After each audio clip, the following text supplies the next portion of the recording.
Hello! Here's another read aloud that I was able to find in my daughter's books. And I think this one goes really well for today since I'm hoping to take us on an aquarium visit during our Zoom today.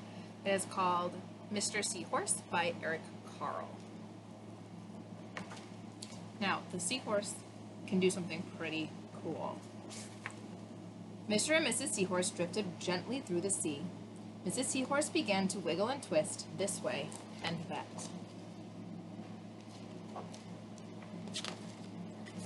"It is time for me to lay my eggs," she said. "Can I help?" asked Mr. Seahorse. "Oh, yes, thank you," said Mrs. Seahorse, and she laid her eggs into a pouch on Mr. Seahorse's belly. "I'll take good care of our eggs," said Mr. Seahorse. "I promise."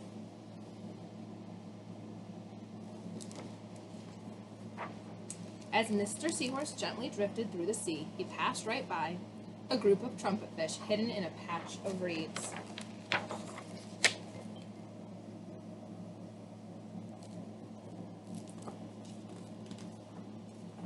But before long, Mr. Seahorse met another fish. "How are you, Mr. Stickleback?" asked Mr. Seahorse. "Delighted," replied Mr. Stickleback. "I just built a nest and right away Mrs. Stickleback laid her eggs into it. Now I am taking good care of them until they hatch." "Keep up the good work," said Mr. Seahorse, and swam on his way.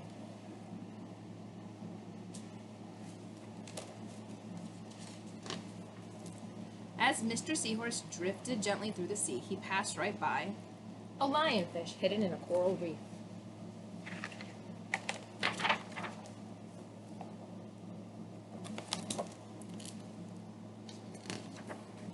But before long, Mr. Seahorse met another fish.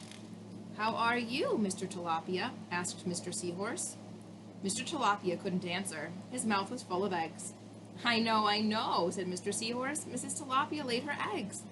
Now you are taking good care of them until they hatch." Mr. Tilapia nodded his head. "You must be very happy," said Mr. Seahorse, and swam on his way.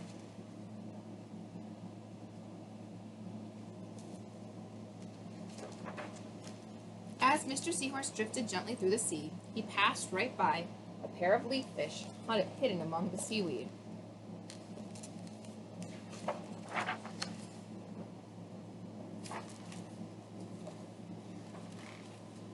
But before long, Mr. Seahorse met another fish. "How are you, Mr. Curtis?" asked Mr. Seahorse. "Perfectly fine," replied Mr. Curtis. "Mrs. Curtis laid her eggs, and I have stuck them on my head. Now I am taking good care of them until they hatch." "You are doing a good job," said Mr. Seahorse, and swam on his way.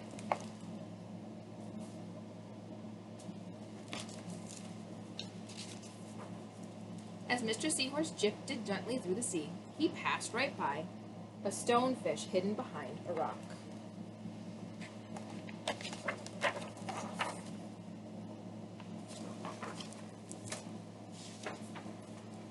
But before long, Mr. Seahorse met another fish. "How are you, Mr. Pipe?" asked Mr. Seahorse. "Couldn't be better," replied Mr. Pipe. "Mrs. Pipe laid her eggs along my belly. Now I am taking good care of them until they hatch." "You should feel proud of yourself," said Mr. Seahorse, and swam on his way.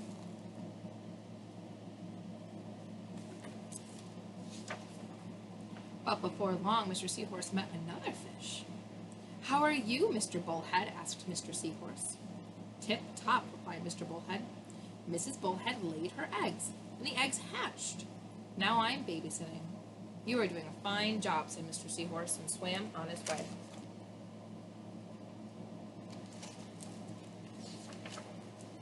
The time had come for the seahorse babies to be born.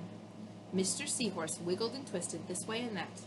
At last, the babies tumbled from Mr. Seahorse's pouch and swam away. One baby turned around and tried to come back into the pouch. "Oh no," said Mr. Seahorse, "I do love you, but now you are ready to be on your own." So what did you notice about Mr. Seahorse and some of the other fish in this story? Please share on Google Classroom and Class Dojo.